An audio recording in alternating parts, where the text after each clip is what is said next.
Yes. But once again, like the first one in '94, why was it in our wheelhouse? Why did we, suddenly deign that the U.S. is the one that handles this, and through its instrument NATO, and Wes Clark was at the helm of it, and they bombed the hell out of that country. Yeah. Belgrade. Yeah. I mean, they killed a lot of civilians. A train that was going 2 miles an hour with civilians. Right. The Chinese embassy, and then of course at the end of it, it's Milosevic that they put on trial at The Hague, and he's exonerated, right? That's so go ahead. From the beginning, what gave us the right to do it?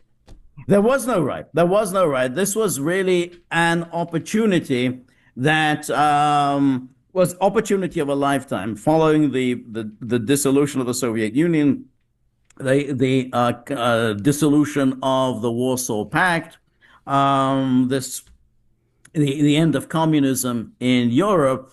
This was seen by the United States, but also by the other NATO member states, as an opportunity of a lifetime to extend Western hegemony throughout the European continent, and this they largely accomplished. I mean, they have to say that that bombing of Yugoslavia did accomplish that goal, but they weren't really satisfied with that, because of course, keep in mind, the first NATO expansion took place during that bombing campaign. So the first new NATO member states were inducted during that very bombing campaign, which was Hungary, Poland, and the Czech Republic. And of course, there were many others waiting in the wings.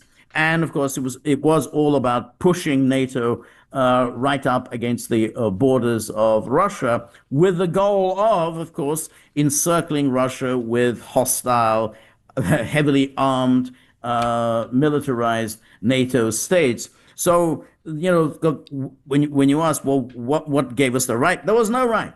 There was no UN Security Council resolution that giving the right. There was no evidence of any kind of aggression. Was there a working false flag, like the radio station in what is it, West Prussia or East Prussia? Right. No. Well, that's a very interesting one, because of course there were various incidents. I mentioned these Markale massacres that were always blamed on the Serbs, even though the people who were actually on the ground, there were United Nations people on the ground who expressed skepticism that the Serbs were responsible. They thought that, I think, that the Muslims did it themselves in order to elicit sympathy from NATO, from the United States, and to trigger U.S. intervention. And that was absolutely, it was David Owen actually wrote in his book that they had suspicions that the Muslims did it themselves in order to blame the Serbs, and thereby triggering this NATO intervention. But then there was also the so-called massacre at Račak in January of 1999, where there was actually a firefight between the armed forces of Yugoslavia and the Kosovo Liberation Army, which was, of course,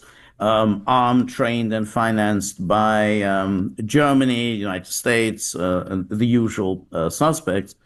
But after this firefight, the bodies were rearranged to make it seem as if this had been a massacre of civilians. And so and then, again, there was the huge propaganda of the Račak massacre. The Račak massacre, the Serbs went in and massacred people.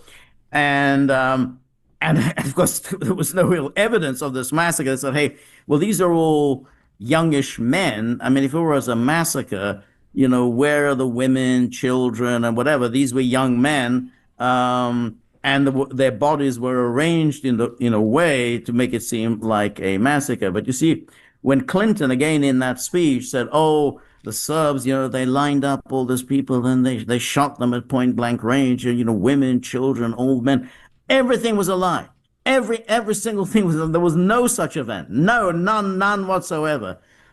This was, these were armed men. They were killed in a firefight, and they were then set up for the head of the Kosovo verification mission, a kind of a CIA hand, William Walker, to go there and to say, "Oh, this is a massacre." I'm a very experienced man, and this is a as clear a massacre as I've ever seen in my life. Total lies, but that was what they wanted precisely in order to whip up the hysteria. I mean, I don't know. I'm sure you remember those days. The media were just baying for Serb blood, and there was this constant daily hysteria about the horrors that the Serbs were perpetrating. And there they were. Then they came along. They rearranged these bodies, and to make it seem as if this was a massacre of unarmed civilians, but it was a lie. And then Clinton then compounded this lie by talking about women, children, and elderly men being shot at point blank range. And so it was the most barefaced lie ever. It's like the German soldiers that were killed by Polish army at that radio station back in way back in August 31st, 1939. And we can come up with a lot more analogies like that.